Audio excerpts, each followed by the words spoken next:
Here's our first lecture, in which we're beginning Unit 3 of the course Liturgical Theology for the Antiochian House of Studies. I welcome all of you.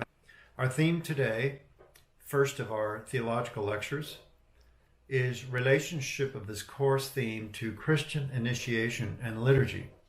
This was the last course, Baptism, Chrism, and Eucharist, that you took. There will be some overlap, of course, because of the theme is united. So I hope you're finding the books and getting organized. All right, let's get down to business. Our theme is sanctification of time and life and its relationship with baptism, chrism, and Eucharist. So I've given you two readings to get started.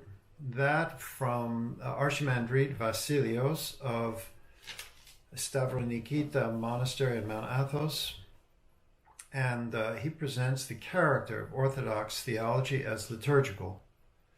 And you're now familiar with Alexander Schmemann of blessed memory. His book, Introduction to Liturgical Theology, provides conceptual outline of the discipline that we are considering.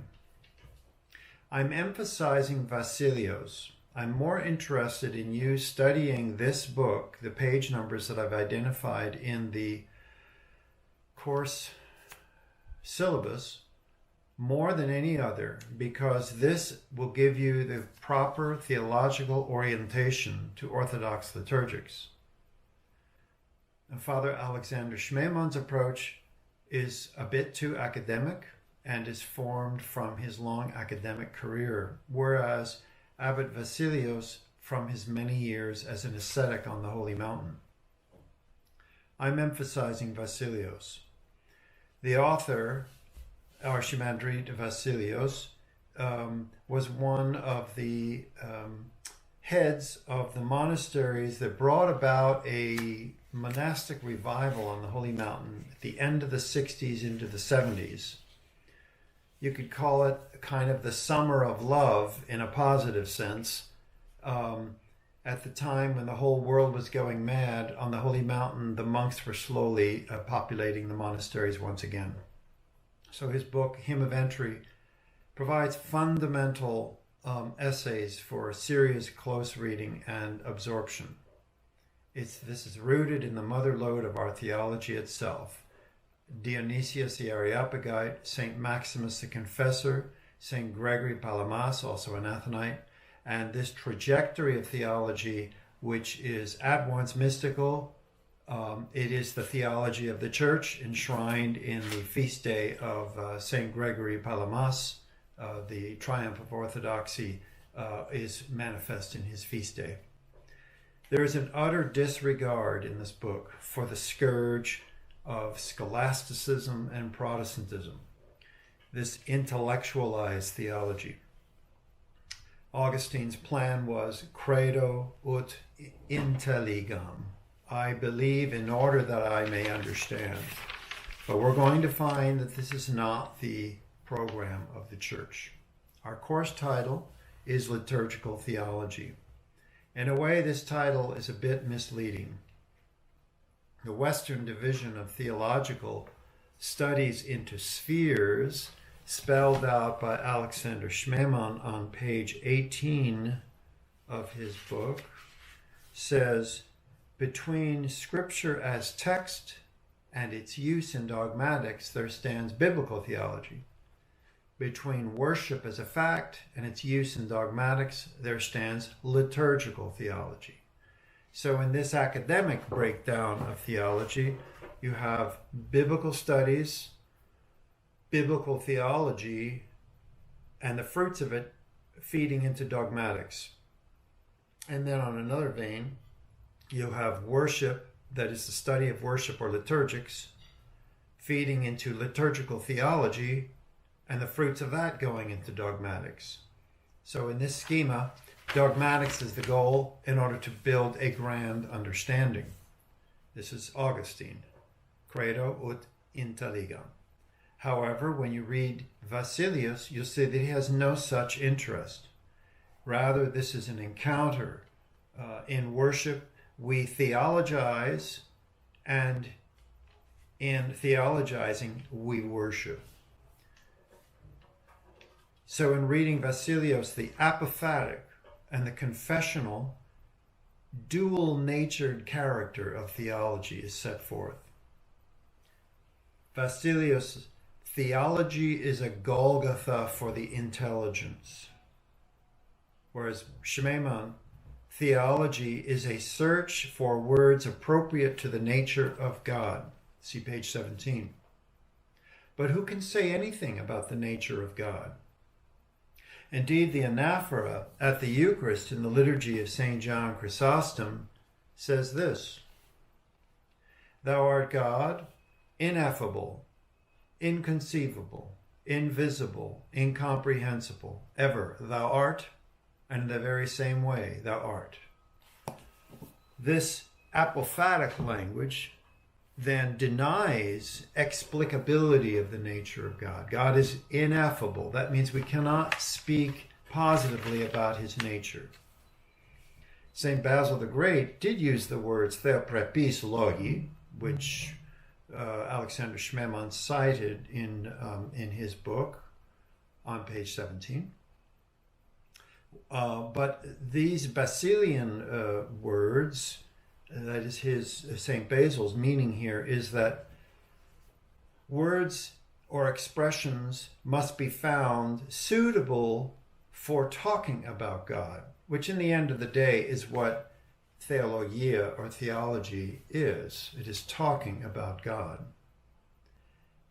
So words befitting God, but this is the work of those who are purified of the passions, and it does not amount to finding words expressing God's nature. Gregory the theologian in his 27th oration says, it is not for everyone to theologize.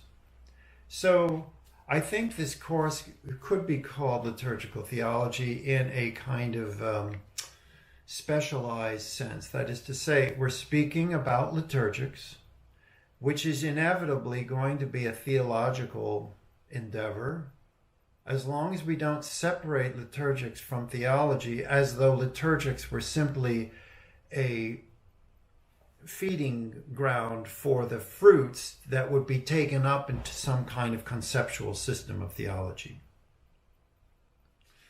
All theology is liturgical, that is, it is sacred action. The Greeks call this hieruia, hard pronounced on that one, sacred work. All ritual, then, is theological in expression. Now, if we only say merely liturgics, this can suggest the study of rubrics and ceremony as though such considerations would exhaust the subject. Well, this is the how of liturgy. When we say liturgics, or what the Greeks say, teleliturgics, or the liturgical expression of rite or ritual. Well, this is clearly insufficient. His Eminence Metropolitan Joseph, our Archbishop, Chief Shepherd of the Antiochian Orthodox Christian Archdiocese of North America at the time of this lecture, he has always insisted on the serious shortcomings of liturgical mere rubricism. He calls it robotic action. Since he learned from his spiritual father, Patriarch Ignatius IV, and his liturgical professor, John Fundulis of Thessaloniki. This great man was very good about this, and he advised the Athenites in the restoration of their liturgics as well. So the Church expresses theology chiefly in the celebration of the divine liturgy. Archimandrite Vasilios puts it in this way. A characteristic expression is the inclusion among the creedal and dogmatic monuments of the Orthodox Catholic Church of the liturgies of St. John Chrysostom and St. Basil the Great, complete with their typicon or liturgical rubrics and the actual manner of their celebration. For it is not only prayers with dogmatic content, but the whole liturgical action and life of the Church that constitutes a unique theological witness and grace. Well, you studied the Divine Liturgy in the first unit. So in the third unit, we're going to be building upon that knowledge, but constantly referring back to it. So the liturgical theology keeps the liturgy always in view, the Eucharist. Also, the font of the Church is also a source, our experience of being baptized. Now, if we separate our spiritual life, our liturgical experience, from theology as something other, this can often happen when we conceptualize theology or liturgics. We create a basis for spiritual schizophrenia. So this is the basic problem with rational theology as an academic discipline. We must learn, but this cannot replace authentic liturgical experience. That's why we normally take our bishops from monasteries, from the hothouse of liturgical experience. Also why seminary training has been centered around a full daily liturgical life in the Church. So you ought to keep a regular liturgical life and learn by doing. Father George Florovsky of blessed memory, that great 20th century Russian theologian, he cut his teeth in theology at the Chanter stand with the Horologion and the Octoikos liturgical books. This is how he learned theology, by praying. Repentance is the stuff of theology, not the pursuit of intellectual understanding. We cannot grasp theology. We are grasped, rather, by God. So Augustine of Hippo was directed by his catechist, Bishop Ambrose of Milan, to read the scroll of Isaiah the prophet in preparation for baptism. But instead, as Augustine tells us in his Confessions, he put the scroll of Isaiah aside as he found it difficult and went back to his philosophical books. So Augustine's program, I believe that I may understand, this did not lead him correctly. Rather, Vasilios of Stavronikita said, faith is not a matter of mere understanding. So we need an antidote to intellectual theology and conceptual liturgics. This is how we encounter it in the patristic ethos. We begin with Vasilios' book for both levels of my course this year, both Unit 1 and Unit 3, for this very reason. I want all of my students to be rooted in this ethos, this climate of theology. Now, when you read Schmemann, who does a very good job of laying out the conceptual and organizational material before us, we can see that this academic and historical discussion then will be posited at a subordinate rank. The historical considerations are important, since they shed light on the practices that we have inherited, and we can learn from them, and we can learn to tell the difference between one given practice and another, what is more or less essential, and how they're related to our faith. Let me give you an example. All of the liturgical commentators from St. Maximus onward discuss the meaning of the closing of the doors of the Church after the Gospel, that is to say, after the catechumens have been dismissed, and before the transfer of the gifts from the Scevophylakion, the sacristy building that's outside, into the church and up to the altar. It presents interesting issues, this particular liturgical element. Why was the church nave closed off? And then later on, within the church, this closing was practiced at the doors to the altar itself.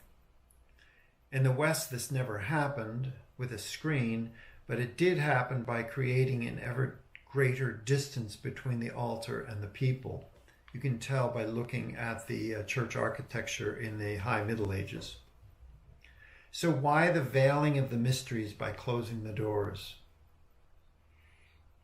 Even in the West, the canon of the Mass was said quietly, as it was in the East. Maximus mentions it, Cavasilos, Simeon of Thessaloniki, the 15th century saint, and even Evelyn Underhill in her book Worship mentions it when she talks about Orthodox worship as late as 1935. So we find it was a common practice. Saint Maximus in his Mystagogia gives a reason for it, that this particular closing of the door stands for the closing off of the sensual world so that we could focus on and put all of our attention upon the noetic world, the spiritual world.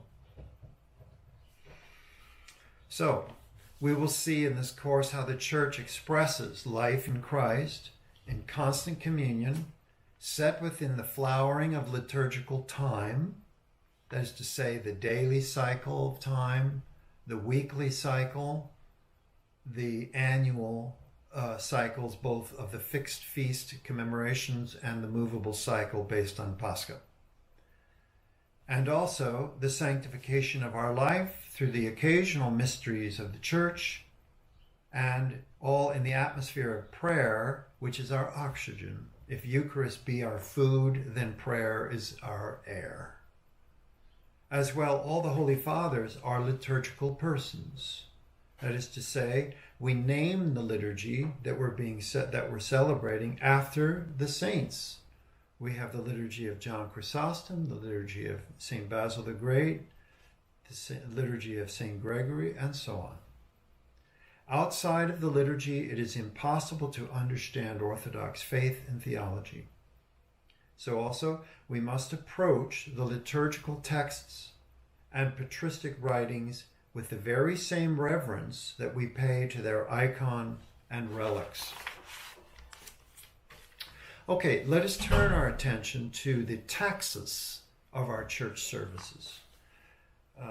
Schmemann uses the Latin word, ordo, ordinus. I'm using the Greek word taxis, which is a little bit more common in our tradition, since we use Greek terminology uniformly. Either way, we can understand what we're talking about. The order of worship or the taxis of worship. As St. Paul said to the Corinthians, summing up his long correction, many liturgical abuses in the church of the Corinthians, at the very end of chapter 14, St. Paul, summing everything up, before turning his attention to his teaching about the resurrection, he says, Panda eschimonos ke katataxin yenesto. Literally, let everything be done in a beautiful and orderly fashion. The phrase in Greek, katataxin, means according to order. So, what is a taxis? What is an ordo? The taxis of a service is commonly the shape and execution of that service. We call them services, that is, things that we follow. There's an order to the service. We become used to that order, and we become comfortable and secure in the shaping, and when that shape or order is modified in some way or another, we become sensitive to it, and it becomes liturgically and theologically significant. That is, the taxis is the what that is inspired by the theology and experience in keeping with the tradition. It is the content, it is the shape, it is the form, it is the manner in which I worship. So we have to attend to teachers to show and pass on this tradition. They have to show us this. Books, in order to stabilize the taxis of a service against the frequent interposition of personal preference and custom. That's why we always go back to books, and why it is considered an act of disobedience for clergymen to proceed in a service without the use of a liturgical book. Even if they have it memorized, they're supposed to carry the book. And ecclesiastical obedience to ensure normality, regularity, and uniformity within ecclesiastical province and a local church as a whole. We're aware of variations of liturgical practices, for example, between the Slavs and the Greeks, as also is true between the Greeks and the Latins. You know the old adage, when in Rome, do as the Romans do. This was a liturgical adage. This variation has been present in the church from the beginning. For example, Egeria's pilgrimage, that Spanish nun, when she went to Jerusalem to venerate the holy places during Holy Week and Pascha, she wrote down in her journal details about the services that she encountered, and she was marveling at the taxis of the services there, how much they differed from what she knew in Spain. St. Ambrose comments on the Greek practices in his own discussion of the Holy Mysteries. You could read On the Mysteries or On the Sacraments, and you'll see his comments regarding the Greeks. For example, he really liked Syrian antiphony, and he imported it into the cathedral in Milan, and from there antiphonal chanting and singing was introduced into the Western Church. There are liturgical types, and these also affect the ritual expression of the cycles of time. I'm sure you're familiar with these liturgical types from your first semester course. We have the Antiochian, Syro-Byzantine type. We have the Alexandrian, the Roman, and the Gallican. This is a very simple schema, and it can be spelled out with more detail if you read more liturgical history, but this is enough just to get the idea in front of us of liturgical types. As Alexander Schmemann points out in his book, the liturgical taxis as spelled out in a given typicon often does not correspond with actual practice or usage. Now, this is where people who are used to reading books carefully become confused and disheartened. There is no book that tells us exactly how we practice the services and how we execute them from one local church to another. Taxis is subject to practical demands, whereas written texts are inherently conservative. So let me give you an example. To this day, the Typicon indicates what poetic canons are to be called for to chant in the service of Orthros. In the full liturgical flowering of the chanting of the 9 biblical odes of Orthros, poetic compositions from such great composers as Saints John of Damascus, Andrew of Crete, Cosmas of Mayuma, Joseph the hymnographer, and others from the 8th century onward, they interspersed the biblical odes with troparia that they compose, carrying the meaning of the feast being celebrated. Then over time, due to the very lengthy time needed to execute all this in the service of Orthros on a given day, certain developments took place. So first of all, let's start with the shape of the odes of canons in Orthros. So we have the irmos, which is the link that ties the biblical ode to the theme of the feast being celebrated.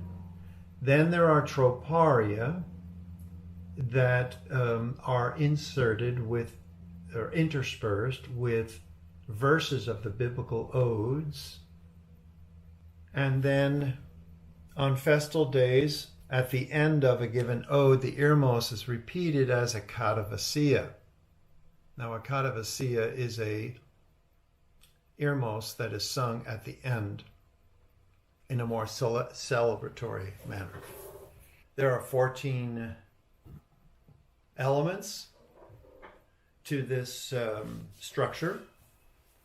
Over time, in order to save time, the oldest element was omitted, that is to say, the biblical ode verses themselves, and then to fill in the gap that was left through vacating the ode verses, generic refrains were added, such as "Glory to thy holy resurrection, O Lord," or "O martyr of Christ, intercede for us," or "Most holy Theotokos, save us." Then the number of troparia chanted were abbreviated in order to shorten the length of each ode. Then finally, the irmos and the troparia as elements of the ode were left out altogether, leaving what we have nowadays in order to keep a short service with only the katavasia, that is the festal elements, that is the hymn that's sung at the end of each ode. In short, due to abbreviation, the canons have disappeared from popular use in most churches. Not all of them. And the monasteries even abbreviate very heavily. There's only one exception here. It's kind of interesting because of the theological significance. We never omit the biblical ode of the Theotokos, which is the first half of the 9th biblical ode, the Magnificat Alma Mea, or the Megalini Psychimu, my soul doth magnify the Lord. We keep those verses intact along with the troparia that go in between them. Usually a fixed refrain at this point, more honorable than the cherubim. But you can see this example showing that usage is fluid, but rubrics are conservative. You can look in the Typicon and see instructions on what canons are to be chanted for a given feast day. Liturgical taxis is stable, but its execution is not, nor has it ever been. This is what Schmemann calls the problem of the Ordo. His main burden, page 39, is certainly apropos our theme of liturgical scholarship. He says there, to find the Ordo behind the rubrics, regulations, and rules, to find the unchanging principle, the living norm or logos of worship as a whole, within what is accidental and temporary, this is the primary task which faces those who regard liturgical theology not as the collecting of accidental and arbitrary explanations of services, but as a systematic study of the rule of prayer in the church, the lex orandi. Okay, so now we must discuss the connection or relationship of the divine liturgy to the liturgical taxis of prayer. This brings our attention to the cycles of time and its sanctification through prayer. We have the daily cycle, which we'll explore all these in our following lecture after this. The weekly cycle, and the daily is governed by the liturgical book called the Horologion, and the weekly by the liturgical book called the Octoichos. The annual festal cycle, governed by the Minea, and the annual paschal cycle, which is governed by the Triodion and the Pentecostarium. The interaction of all of these cycles, of course, is essential to our worship. None of these are held in a vacuum.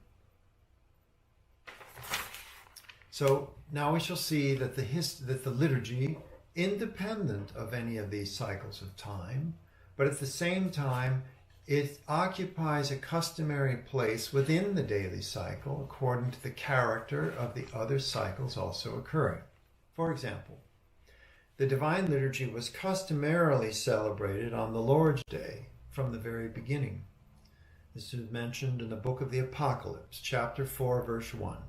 St. John says, I was in the Spirit on the Lord's day.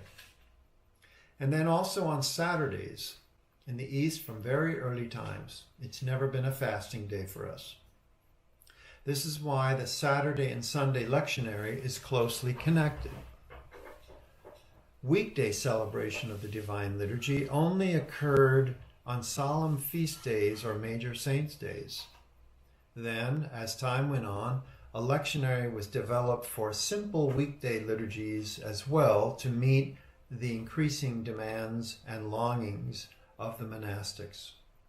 This is why the Monday-Friday lectionary is not at all connected to the weekend one, except in the broadest way. For example, the Lucan jump after the elevation of the cross. We do both on weekdays and on the Lord's Day jump to Luke after the cycle of the Feast of the Elevation has passed. Also consider that the liturgy is customarily celebrated everywhere in the full bloom of morning. St. Ambrose himself celebrated the liturgy daily in his cathedral, and he thought it best to be done at high noon. This ethos is shown by the long-standing practice of celebrating the liturgy after the 3rd and 6th hour services. And this trithecti, or the combination of the 3rd and 6th hours, this is still practiced in the Slavic tradition, following the ancient Sabaite typicon. On strict fasting days, however, due to the imposition of abstinence, liturgy was deferred until late in the day, and then it was attached to Vespers to create a vesperal divine liturgy. We have a very few examples of that. Only one, with the liturgy of St. John Chrysostom, celebrated in the evening on March 25th for the Annunciation. And then the Paramount feasts for Pascha, Nativity, and Epiphany, where the liturgy of St. Basil is attached to Vespers on the eve of the feast. In Lent, the festal nature of the liturgy called for suspension of the Eucharist altogether, allowing only the reception of Holy Communion from the pre-sanctified. And we have that tradition enshrined in the Wednesday and Friday pre-sanctified liturgies, which is really a communion service, not a liturgy per se, since there is no consecration. So the Eucharist is celebrated in careful coordination with the ethos of given time, even though it itself is independent of time. The Eucharist also occupies a central spot in the celebration of the various occasional mysteries for the sanctification of life. As we see in the second half of the semester, when we put our attention on these sacraments, we'll see that, for example, in marriage, Holy Communion precedes it. Marriage always comes after the liturgy, never before. And then is symbolically repeated before the marriage rite is concluded in the offering of the common cup. Now, this common cup ceremony is with simple wine and water now, but there is evidence that it was actually the reception of pre-sanctified communion at some time in the past. We'll study these things when we get to that point in our course. The sacrament of the imposition of hands, hierotonia, or holy ordination, always occurs within the context of the liturgy to show the relationship between those ordained to serve in the liturgy and the liturgy itself.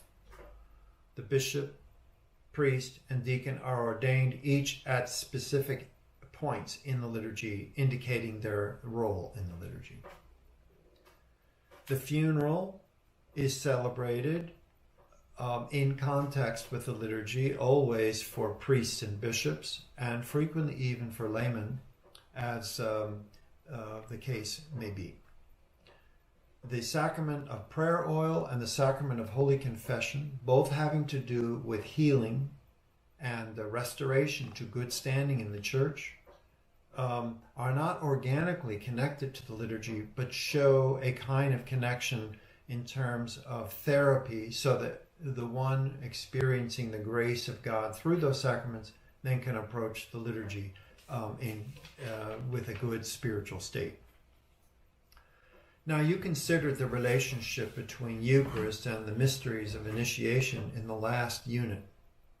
Suffice it to say here that baptism, by its very shape, reveals a profoundly organic link to the liturgy. This must be very well understood. You can look in the services of initiation for our archdiocese and note that the baptismal liturgy, or the sacrament of baptism and or chrismation attached to the liturgy, is the normal spot for it. Finally, to orient us now toward the sanctification of time, we must take careful stock of the regular elements of the services.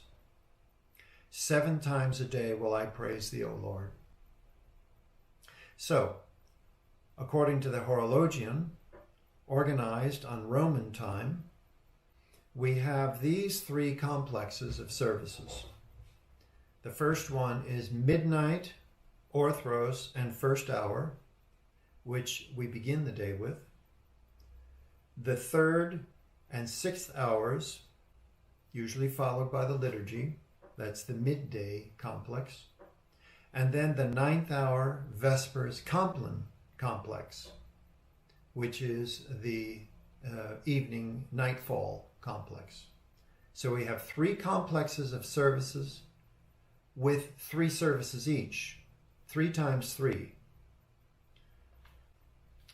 You should study very carefully Schmemann's Introduction to Liturgical Theology, page 41 and 42, note 6, where he lays out the structure of the services, and that in coordination with the reading that I've assigned from the Festal Mineon by Mother Maria and Archimandrite Callistos, now Metropolitan Callistos. This material together is what we're needing now to prepare so we can study the structure of the sanctification of time. Of the services that I've just mentioned, those regularly occurring in the daily cycle that are fully liturgical in content are Vespers and Orthros. That is to say, the main service of nightfall and the main service of sunrise. They presume a liturgical gathering of the church, whereas the other services are often said privately or without liturgical ministers present, bishop or priest. So now the Minea and the Octoechos are organized on Eastern time. That is to say, their structure shows the first service at sundown, Vespers, ending at 9th hour the next day. All the movable books follow this pattern as well, and they are organized for execution of liturgical taxis of Vespers and Orthros. So the liturgy itself, as I said, remains outside of time, but it's heavily influenced by the character of the time in which we are, and there are some movable aspects within the liturgy itself. Okay, so we've got to start. Next week then, study the structure of the services, continue to read Vasilios and take his theology like a medicine, and then we will continue our work at that time. Meanwhile, God bless you in the upcoming feast of the Elevation of the Cross.